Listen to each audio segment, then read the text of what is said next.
Wednesday on Daily Delivery. I am Michael Rand, happy to be back for another day.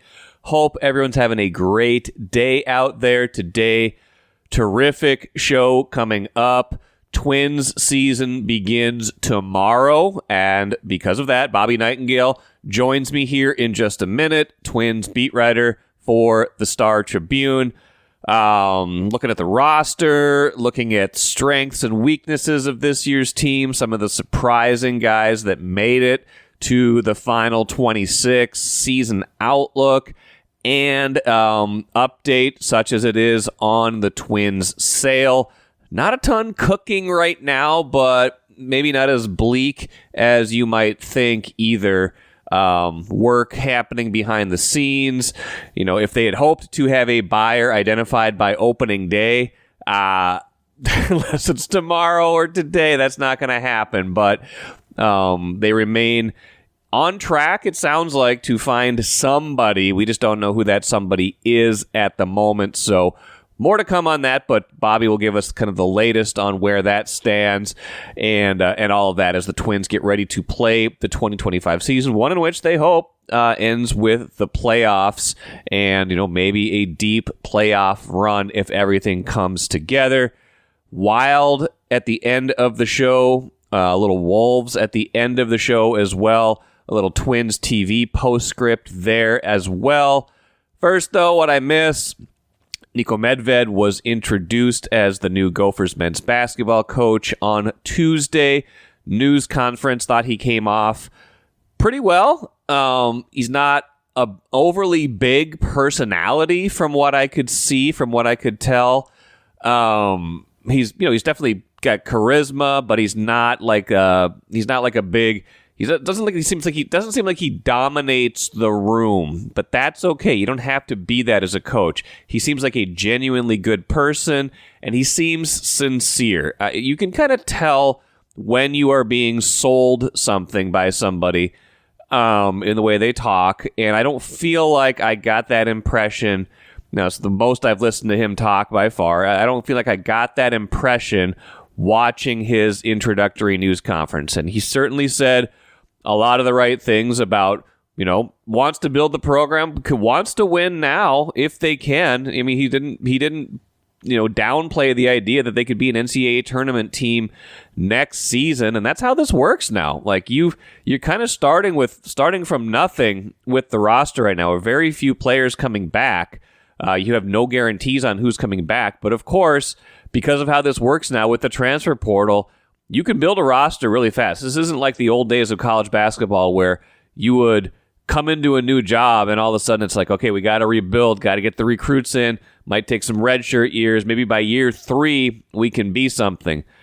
That's not how it works anymore. Now, we shouldn't expect them to be great next season, but we should not expect them to be bad next season. We should have expectations that they could be a good team next season. It's not out of the realm of possibility that they get a handful of impact transfers, maybe some following Niko Medved from Colorado State, and become a very good team, or at least a contending team right away next season. But like he said, the more important thing is that they become a sustained program of success, a team that year in and year out is competing to go to the NCAA tournament, that is winning NCAA tournament games, that achieves that level. Because that's the thing they haven't been able to do. They have not been able to get to enough NCAA tournaments in the past, 20, 25 years? What have they been to? 5 tournaments in the last how many years? 20 years, something like that. 2 in the last 12 years, maybe, something like that. So not enough consistency with their good play. That's what they need to establish. The consistency. That's what Wisconsin does. That's what Iowa does. That's what you aspire to do. Now, Iowa had a down year this year. Not a great example in the moment, but almost every year they're right there. They're rebuilding too. They're reloading. They change coaches as well. So that's the big takeaway there, is that they could be good right away. He expects to have the resources. He's been given the resources.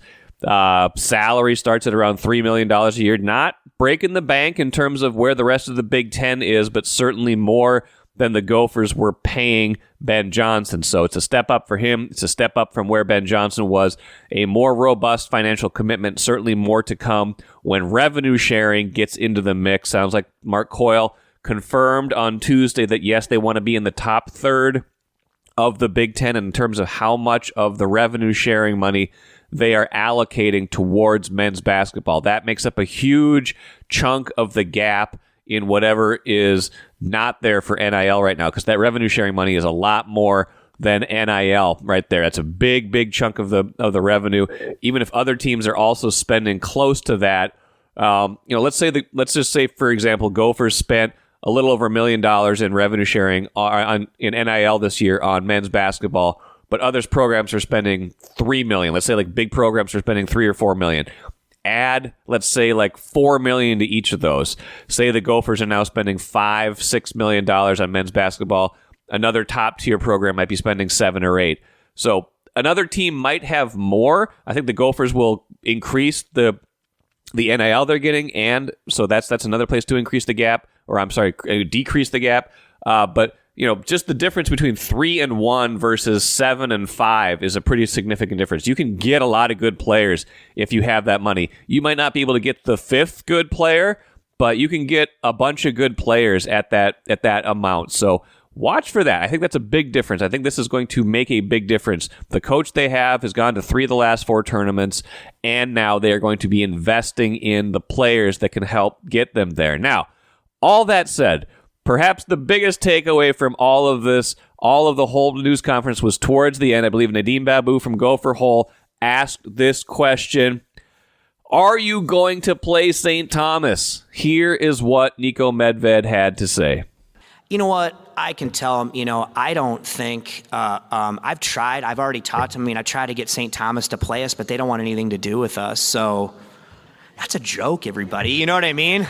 Like, I've heard that too or whatever. So I talked to Johnny, and he just, I'm begging him to play, and he doesn't even want to play. So, no, listen, I'm open to that for sure. You know what I mean? I'm open to doing that. He does a great job. You know what I mean? And my brother went to St. Thomas. I think it's really cool to see them doing what they're doing. I think that's awesome. I think it's awesome for basketball in the state of Minnesota. And I'm a competitive guy. It'd be fun. I know if you play St. Thomas, you better buckle up because they're really good. But I could see that happening at some point. Can I promise it's going to be next year? But I could see that happening. Let's do it. Let's make it fun. Let's make this fun again. Don't be afraid to lose to St. Thomas. There's, at a certain point, there wouldn't be any upside in that, but St. Thomas is building up their program. They're NCAA tournament eligible next season. They will be in a great, perfect world. They will become Marquette, and you will become Wisconsin. That is the great, perfect world where you have 2 powerful programs in the state that, compete for recruits, that compete against each other, but rising tide, lifting all boats kind of thing, where they both have plenty of room for success. It becomes a rivalry, a friendly one at that. Sounds like he's got good relationships already with Johnny Tower from St. Thomas. So let's do it. Let's get that going. It doesn't make any sense not to. That would make me happy. It would make Royce happy. That would make tons of other people happy. So if he can do that, even if it's not year 1, he will make a lot of fans happy. And by the way, as the coaching carousel continues to spin, Niko Medved has this job because Ben Johnson got fired. Ben Johnson had the job because Richard Pitino got fired. Richard Pitino went to the Mountain West to coach New Mexico, coached against Niko Medved for a bunch of years, had success there, went to the NCAA tournament, won a game this season. He is now going to take the Xavier job. That is what is being reported right now. Being reported late Tuesday and now into Wednesday that Richard Pitino is headed to Xavier. So some of those rumors, rumblings that he was heading to Iowa did not pan out, but he is in fact heading to Xavier. Going to coach in the same conference as his dad. That will be fun. St. John's and Xavier doing battle in the Big East. Lots of fun over there. So that is where Richard Pitino wound up. That's a pretty good landing spot for him. I think that's a good spot for him. And so that's where that is. You can go, you can get down and come back up and be in a good spot. Niko Medved getting his first shot at a major conference job. Richard Pitino getting ascending again from where he was after having success at New Mexico. Open a smart checking account at Royal Credit Union to get no monthly fees, no minimum balance, and a $250 bonus. See details at rcu.org/checking bonus. No minimum balance required to obtain bonus. Offer ends 5/31/25. Insured by NCUA. Let's bring in Bobby Nightengale from the Star Tribune. As we speak, Bobby, you are still in Florida, but that is not for long. You've been down there probably long enough. Eager to get back, I'm sure, to the four seasons of Minnesota, right? With how humid it is in Florida at this point, I'll take like 40 degrees sounds great at this point. Okay, well, 80 sounds good to me, but you can't always get what you want. You've been down there for a while. It was a pretty uneventful spring, it seemed, until the last 7 to 10 days when guys started getting injured. So they start the year with Royce Lewis, Brooks Lee, Michael Tonkin, which we probably already knew, and then Brock Stewart on the injured list. And we've got the whole 26-man roster now sorted out. What stands out to you either from who's there or who isn't there standpoint? Yeah, I mean, if you look at it in terms of kind of the last cuts, I mean, Austin Martin, they chose Deshaun Kiersey over him, which it's another left-handed hitter. I mean, they have a pretty left-handed heavy bench. If you look at like Edward Julian, Deshaun Kiersey, Mickey Gasper's a switch hitter. So it's a little bit more lefty heavy. I mean, I know Rocco kind of did a lot of the platoons in previous years with his lineups. I think you're probably going to have to do a little bit less of that just based off the fact that you don't have as many right-handed bats. But the right-handed bats that they do, I mean, those guys are like the Carlos Correas and Byron Buxtons. They're going to be in the lineup every day anyway. And then the pitching side, I mean, it kind of just came down to one, health. I mean, once Brock Stewart was determined that they didn't want him to start the season on time just based off the fact that he is coming off shoulder surgery. I mean, I know he dealt with this knee issue in camp. That's kind of been a minor thing. He's thrown in on the minor league side a few times already, and plans to start a Class AAA rehab assignment next week. So he's kind of basically on the same schedule. It's just gives him a little bit more time to ramp up in terms of learning to pitch back-to-back days, and kind of don't have to be kind of as careful with him at the very beginning of the season when he joins the big league squad. And then Randy Dobnak, I mean, gets called up, got sent down to minor league camp a few weeks ago, and then Twins kind of had that last bullpen spot open. It would have been great if the Rule 5, Aberson Castellano, I think they would have loved for him to make the team, but just wasn't able to throw strikes consistently. 23-year-old had never pitched above AA and had barely pitched at AA at that. So not a surprise that was an issue. And then so Randy Dobnak comes over, just a guy that can basically, if everyone stays healthy, he'll just kind of fill the spot until Brock Stewart's ready, and then kind of an easy transaction at that point. Castellano was interesting because his stuff is great, obviously. And even just looking at his minor league numbers, it didn't really seem like he struggled with control in the minors. But I guess when you're trying to make a club, nerves, better hitters, stuff like that. Like, what was it that he just couldn't find his command or the strike zone? Yeah, I mean, it was something the Twins tried to solve. I mean, obviously, it's a short sample size. You only get a month to work with him before you have to make the decision. But I do think it was just kind of the immature kind of aspect in terms of he's facing better hitters than he ever has. Maybe he didn't walk a ton of guys when he was a starter last year in AA. I mean, he was the Phillies minor league pitcher of the year. But some of that could be those guys chase his curveball more in AA, and maybe that hides how often he's actually throwing pitches in the strike zone. And he's throwing 97, 98, and maybe those are the get more swings and misses at the top of the strike zone compared to when you're facing big league hitters. So I think it was a combination of things. I think just he'd never pitched at this level, kind of the nerves. He knew he was competing for a spot, but at the end of camp, when it became apparent, like, okay, he has to throw strikes, otherwise he's not going to get a spot, he kind of lost his command. I remember we had one outing where he was just spraying pitches everywhere, and he may have hit a guy, almost hit another one. So it was just one of those, you could kind of see the writing on the wall when he was failing to throw strikes, that they were going to have to pick someone else for the bullpen, just because early in the season, too, starters don't pitch. You're not going to have many guys go 7-8 innings. So you're going to rely on the bullpen guys to pick up more innings in the very beginning. And if you can't have a long guy that can throw strikes, that just makes it tougher for the rest of the bullpen, especially early on. Well, obviously the rules of the Rule 5 draft, 2 hits, stay here for 162 games. If you don't think he can do that, you're probably not going to have him here in game one. It's different than when Twins got Johan Santana like half a lifetime ago, 26 years ago now, in the 1999 Rule 5 draft, actually traded with, I think it was Miami, Florida at that point for him, but they drafted him on their behalf. But that was a team that wasn't a playoff team. They knew they weren't a playoff team. They could stash a guy on a roster for a year, 2 years, however long it took until they could develop him. They don't really have that luxury. They want, even though they are not a high payroll team, they think they can win this year. Absolutely. I mean, I think that's kind of the window they're in. And, fortunately, they do have some starting pitching depth and relief depth kind of stashed in AAA that they can count on later on the year. I mean, you look at like David Festus, Debbie Matthews, guys that have big league experience, and then kind of the wave of prospects behind them. Andrew Morse was a guy they're really high on, Corey Lewis, who throws a knuckleball. Some of those guys, I mean, not all of them are going to pan out this year. Injuries will happen. But some of those guys could help in the bullpen too. So I think they looked at it, like you mentioned, the Rule 5 restrictions are really hard to just keep a guy in the bullpen the entire year, especially when you're trying to win, and not just the White Sox should have an easier time doing that.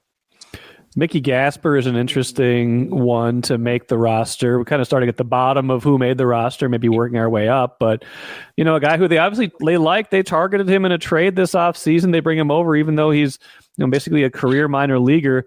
They like his bat. They like his versatility. Like how much do you think he plays? What in particular do they like about him? Yeah, just that he hits. I mean, I don't think he's a great defensive player. I mean, he mostly plays second base, plays some first, a third catcher. But if he's playing second base, I mean, it's kind of like Edward Julian level, maybe a little worse. He has room to grow there. But he's a guy who, in the minor leagues, he hit. I think he hit around 300 last year in AAA, and went 0 for 18 to start his career with the Red Sox. So he's still looking for his first big league hit. But a guy, I mean, he's the guy that kind of grows on you in terms of just he worked for all his opportunities. I mean, he was like a 27th round pick, was in the minor leagues for 7 years before he got his call up, and it just didn't look like anything was too big for him when he was in big league camp. I mean, in minor league or in spring training games, he hit over 300 and kind of excelled in every kind of role they gave him. I mean, if they asked him to play the field and then catch, he looked fine catching, Joan Duran and Griffin Jackson, some of those late inning guys where he would catch those guys if he's the third, used as the third catcher. And then also they use him as a pinch hitter, and he's able to do that. So I think just having a switch hitter off the bench, that was kind of the big role he can fill. He can play, gives him another infielder. The fact that he's a third catcher, especially if you want to pitch it really late in games, that works to his advantage. So just kind of a grinder type of guy that worked his way to this moment. And, he's older, he's 29. I would consider him a prospect, but a guy that has at least done it in the minor league level. Don't know if he necessarily makes it if it's not for injuries. You have the Royce Lewis injury, you've got the Brooks Lee injury, so you kind of thin a little bit at infield. The Royce Lewis injury, that's a big setback for him again. Right before the season starts, he had the thing last year on opening day. He's just had a hard time staying healthy. I feel like this is an important season for him. Lavelle and I the other day debated whether this is like make or break. And maybe that's a little bit too dramatic for a guy who's still fairly early in his career, but like he's got to prove he can stay healthy at a certain point, and he just didn't hit at the end of last year. Like what's the timetable and what kind of year can they expect when he's back? Yeah, I don't know if I'd put make or break. Maybe that's probably a little too far, but just it is a big year for him. I mean, I think he's the difference between a good Twins team and a great Twins offense. The way he can hit for power, hit for average. I mean, he's a guy in the middle of the lineup that they want to do damage. I mean, he's kind of slated to hit fifth this year. So they were counting on him to drive in a lot of runs. So tough break for him, the strained hamstring. I don't sense that there's not a firm timeline yet, just because there's a lot of swelling. He said it could take up to 2 weeks before the swelling goes down, and we're about 10 days out from the injury, and it's still there. So still working that point, but I don't think it'll take as long as last year. I would think maybe sometime in the end of April, early May, somewhere in that context, he should be able to work his way back. But I agree with you. I mean, it's a big year for him, trying to figure out how he's going to, impact, not only stay healthy, but kind of put that slump behind him. So that leaves a lot of slack to be picked up. So when he's healthy, okay, maybe we can back up. One, when he's healthy, but even right off the gates, given what we know about their roster, what do you think is the starting lineup on Thursday? Batting order, positions, everything like that. Yeah, so at least Rocco's pretty much hinted how he wants the lineup to look. So it'll be Matt Wallner batting leadoff. I'd expect right field because they'll face Sonny Gray on opening day. Second will be Correa, shortstop. Third, Byron Buxton in center. Fourth, Trevor Larnach probably in left field. Fifth, that's kind of where Lewis was supposed to be. So this is kind of where it could differ a little bit, but I would expect like Willie Castro's going to play a ton of second base this year. More so than he was so versatile last year. I think you're going to see him as your starting second baseman primarily this year. Jose Miranda at third base, Ryan Jeffers catching, and then DH Edward Julian probably. I do think Harrison Bader is going to play more than a lot of people think. Okay. With this, I think Wallner and Larnach are going to. They'll be in the lineup a lot, so they'll DH, and then Harrison Bader will fill one of the corner outfield spots, and then that gives them a better outfield defense with Buxton, Bader, and then Larnach or Wallner, and then Deshaun Kiersey at the end of games. Deshaun Kiersey might be one of their best defensive center fielders in the minor leagues too. So it'd be a great outfield defense at the end of games when it's Kiersey, Bader, and Buxton. But I do think Bader's going to play a lot more than people think. I was going to ask you about that outfield defense because you're right. If they have those three guys in, like if they're protecting a 1-run lead, 2-run lead, those guys can still hit. Obviously, they're losing some offense if they take Wallner or Larnach out because those are two of your probably 4 highest impact hitters potentially. They're going to top 4 of your order. But yeah, if you're really getting to the 9th inning, 8th inning, hard to beat Buxton, Bader, and Kiersey, I would think, the range and everything else that goes with it. Yeah, and they have a lot of fly ball pitchers, so I think that kind of works to their advantage. Infield defense is probably going to take a step back this year. You don't have a Gold Glove first baseman. Even with Royce being out a little bit, Jose Miranda at third base, you take a step back there. Obviously, Brooks Lee could contribute to that, and Willie Castro. The Twins have been really happy with the way he's played second base in camp defensively, so they've been encouraged, and I think that's one of the reasons why they want him to play a little bit more second base than other positions. Wouldn't even expect to see him in the outfield a ton just because the way he can help the infield defense. Obviously, Correa is you know what to expect there at shortstop, but that outfield defense could be really, really good. I mean, even if it's just Bader and Buxton, that's 2 Gold Glove winners at their peak. So, I don't know if they're both quite as fast as they were maybe 3-4 years ago, but still 2 great defensive outfielders. I don't think you mentioned Ty France in the batting order, probably playing first, but yeah. He went from like $1 million non-guaranteed flyer to a guy who could get 500 at bats this year. He's had a ton of at bats the last 4 years. Seems like maybe he's back to being the kind of hitter he was when he was having those more productive seasons with Seattle. Was it like 2021, 2022? Like those are pretty good years for him. Tons of plate appearance. Seems like he's pretty durable. I always get a little worried when a guy says, "Hey, I'm better on defense than the analytics say." But what's the outlook there? Do you think he gets the bulk of the starts at first base? Yeah, I do. And he had a great camp. I mean, he hit almost 500. And Phil Miller, he joked with him that, hey, do you think you could carry this into the season? And he said, well, I did hit 400 in AAA one year. And Phil looked it up, and he did. So, he played under Tony Gwynn in college. He's one of those contact-type hitters. I mean, worked with Denny Hawking this offseason. And, I think the Twins – they got a motivated player. I mean, he dealt with an injury last year. You can kind of draw a line based off the fact that, like, his first half was not terrible. He hit at a fine clip last year for Seattle, and then he had a fractured heel, and then after that, kind of everything kind of fell off the table. Offensive production dropped, defensive numbers, defensive metrics kind of plummeted. So I think the Twins at least got a motivated player. I don't expect him to hit 400 in the season, but they're not going to ask him to be that type of guy. I mean, if he just provides, 15 homers and hits 250, I think the Twins would take that for, especially a $1 million contract. And you mentioned the defense. I mean, you haven't really noticed him during camp one way or another, which has been a solid thing. I do like the random stat of the day, random factoid. Mariners had Carlos Santana and Ty France, I think it was 2022 on the roster, and they chose to play France at first and Santana DH throughout the season and all 4 of their playoff games that year. France stayed at first base and Santana DH. So at least tells you, I mean, it's he can't be terrible over there if they didn't think Carlos Santana should be playing first base. Either that or the Mariners are idiots. We'll find out. Pitching should be the strength. I want to get into that before I ask you about the sale of the team and then let you go. I mean, the top five in the rotation, I mean, everybody kind of got through camp in good shape. Sounds like they like what they saw out of Paddock. Obviously, they think they know what they have in Lopez, Ober, Joe Ryan, coming back from the injury, but he had a good last outing at least. And then Woods Richardson in that kind of 5 spot or how you want to think of that. And then those guys, waiting in the wings too. I think Festa could be the first call up. Zebby Matthews look good. Like they do have some depth there. I think that plus the bullpen is probably where you find the strength of this year's team.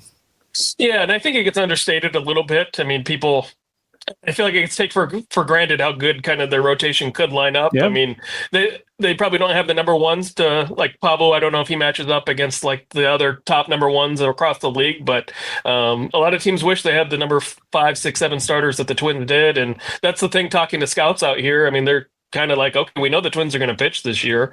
It's just a matter of how many runs they're going to score. So I think there's a lot of confidence in that group. Joe Ryan, if he's healthy, I mean, he could be a Cy Young type guy. I mean, it's just a matter of him putting it together for an entire season. The last 2 years, he's dealt with injuries. If he could just have a healthy season, I think he's right there. Pablo Lopez can kind of do the same thing. Bailey Ober's, I feel like, gotten better each year. And his velocity's been down a little bit in camp.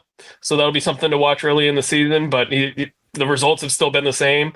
And then Chris Paddock, I feel like I understand the injury risk. I understand why there's not much hype around him, but I do think like the fact he's in a contract year, everyone sees how much free agent pitchers get paid these days, and he's well aware of that too. And I do think there's a motivation. Okay, he's got to have the best season of his career if he wants to get paid as much as he would like next offseason. And I think that could work to the Twins' advantage. Just a guy that motivated in a contract year. His velocity was he pitched the spring training game today, the last spring training game of the spring, and he was at 97 miles an hour at one point, which I don't think we saw very much last year. So his arm's in a better place, and I do think he's highly motivated, just knowing he's a free agent at the end of the season.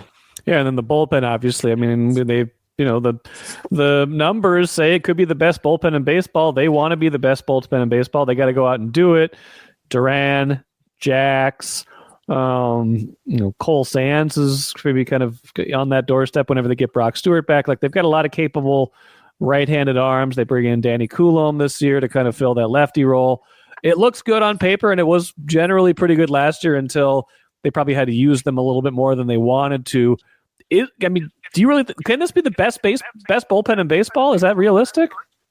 I think so. I mean, I do think the wild card is Louis Varland. I think just his potential. We've seen it before, like in the 2023 playoffs in that September. I mean, he was electric, throwing 100 miles an hour with crazy cutters. I do think he's the kind of the piece that, like, what you're going to get out of Griffin Jax for the most part. You know what you're going to get out of Joan Duran for the most part. Cole Sands kind of on that old Griffin Jax path where it seems like last year was a big jump for him. Now it's just a matter of can he put it together for a second season and prove it's real. Brock Stewart, when he's healthy and in the bullpen, he's been electric the last 2 years. Just a matter of him staying healthy. But I do think Louis Varland's one of those guys that, like Alcala too, but Louis, just the fact that he can pitch multiple innings, he's done it as a starter. If you could use him in 2-3 inning stints, I think that could be a huge weapon. I mean, that's kind of how Josh Hader became the reliever that he was when he was in Milwaukee. He started off pitching multiple innings at a time, and obviously had the high octane arm to be a closer, but was used kind of 7th, 8th innings. And I think that Louis Varland could ascend to that role. And if that's the case, I think that's what could turn the Twins bullpen from a good one to, best in baseball. Okay, here's what everyone wants to know, Bobby. Where's the sale of the team at? Sounds like it's not a whole lot cooking right now. I think they would have loved it if the Ishbia thing worked out. Obviously didn't, but where are we at with any sales stuff? Yeah, I mean, I obviously the original hope, I think, was 6 months when the Pohlads announced the sale in October, that you'd at least have someone identified by opening day. Now, owners' meetings don't happen. I think the next one's in June or July, so it wasn't going to be done by opening day, but have someone identified. That's not going to happen, obviously, unless someone has a couple $2 billion lying around and decides to make a nice offer tomorrow. But Yeah, I feel like the HBO, that was kind of the layup one. Just that he was vetted, minority owner of the White Sox. Everything kind of seemed to line up. Obviously, he wants to be an owner, and he was the one publicly known one. But I don't get the sense they're starting from scratch. I mean, I know there's people involved. It's just a matter of what level. And I do think the Pohlad family still intends to sell the team. I don't get the sense that they're going to pull the team off the sale. I don't think they're going to call that off just because HBO didn't pan out. I do think there'll be time for it to play out. I just think it's one of those. It's difficult because there's non-disclosure agreements involved, and it's not as publicly. It's not like a free agent process where three owners have checked in on the Twins this week, and you get these constant updates. So I think that makes people antsy, but I do get the sense that at some point this summer, I mean, even when they announced the sale in October, there was people inside the organization saying, don't be surprised if the Pohlad family owns the team throughout the 2025 season, and next off season is when something gets done. So I don't think anything's changed besides just the fact that HBO was the one known guy, and that one didn't pan out. I read a report, Bobby, that Joe Pohlad maybe still wants to run the team if someone else buys it. I'm assuming that's probably not going to happen. You don't have to comment on that. I'm just going to say it. That sounds crazy to me. Everybody's comment. That sounds crazy to me. Anyway, I don't know about that. I would love to get paid over $1 billion and told I still have a job somewhere. Yeah, if I still wanted, but I don't think. I think it was more like if you set up the Glenn Taylor, A-Rod, Laurie example, and the sale wasn't done immediately, he could stay in charge. But you saw how that worked out for the Timberwolves and how that saga played out. So I don't think anyone's lining up to do that type of deal either. I wouldn't think so. The sale of that team started in like 2021, and it's still not done yet, Bobby. Let's not do that again. I don't think we need to do that again. Anyway, I think they have a right to be reasonably optimistic. I think there's, you can kind of see this team either way in terms of how this season plays out. Can they hit enough? Can their pitching stay healthy? If they do those things, they could win 88 to 90 games, and that could be enough to win the AL Central. If they don't, they're probably going to be more like a 75 to 80 win team, and they're probably going to be third or fourth in the division. There's a lot of wiggle room, but it's not hard to see how they get there one way or the other. Yeah, I agree with that. And, so many things went wrong at the end of last season, and they still finished with 82 wins. So I kind of feel like that's kind of the bar that should be set is, okay, at least they should be able to get a 500 record, and it's just a matter of how much can you exceed that. And I do believe in the pitching depth. I mean, I don't think that can be understated in terms of they have 7 starters that pitched for him last year, and they're all back this year. And then you have 3 or 4 prospects that if one or two ascend like David Fester or Zebby Matthews did last year, you feel really great about that group. And not only do you have to wait for injuries to put them in, I mean, if there's underperformance and someone struggles, you have guys waiting to take those spots. And I think that's a healthy thing for an organization. All right, Bobby, appreciate it. Come back home and get out of the humidity and enjoy the season. We'll talk to you soon. All right. Sounds good. Thanks, Mike. Great stuff from Bobby. I hope it wasn't an omen of the Twins season. That was one of the glitchier recordings we've done. That my internet cut out for about a minute in the middle of it for some reason. Don't know what that was all about. The lights went out on Bobby twice in the radio booth room that he was doing the recording from. I think it was a motion light problem where he was sitting still, wasn't moving enough, so the lights turned off. But we made it through. That's the beauty of a podcast. Unless I told you that, you never would have known, but I wanted to give you a little glimpse behind the scenes. We usually make it through a recording and nothing happens, nothing weird happens. In this case, there were 3 weird things that happened in a little over 20 minutes. So hope that's not a sign of things to come for the Twins as they embark on their season. A postscript to my conversation with Bobby, by the way. Twins, maybe as soon as today, will be announcing all of their TV stuff for this season. They have already said in a news release that all the channels you could watch them on, all the ways you could watch them last season, DirecTV, Comcast Xfinity, Charter, all the major carriers that they were on last season with FanDuel Sports TV, which used to be Bally Sports North. All of those will be available to subscribers this season. That will be the case again. People have been getting antsy, though, because nothing official has happened. Look for something official as soon as today. I know they cut it close. That's what they've been doing with these MLB-run operations, but it seems like they've got all the agreements in place. They'll be on the channels you want to watch them on. They'll also be on, Twins TV. You can get them direct streaming, $19.99 a month, $100 for the whole season, or $200, I do believe, for all of the Major League Baseball games, including the Twins this season. Say you're a Twins fan and a fan of another team. Say you're a Twins fan and a fan of just baseball in general, $200. I think that's a pretty good deal. I'm going to be doing the regular Twins TV streaming because my my streamer does not have my Twins does not have FanDuel. I have Hulu. They dropped that a few years ago, so I'm going to be on that right now. I'm going to be getting that. So too is a listener. Ben wrote in and said, "Hi, Michael. Wanted to follow up with you around the Twins TV contract saga. A year or so ago, I wrote you an email complaining about the lack of streaming options for the Twins, which you quoted on the podcast. To follow up, I did put my money where my mouth is. As a faithful fan, now that the management came through, I have purchased the full season of Twins TV. I am ready to try it out and grateful they took this bet. I hope other fans who are millennial cable cutters also try it out this year and that it is successful. As for what I get to watch, I am hopeful for good pitching, but less certain about the streaky hitting. It drove me crazy last year. We will see. I'll be at the home opener like I always am, ready to go." I think that's what Twins fans are doing in a lot of cases. I think that's what Twins management wants to hear.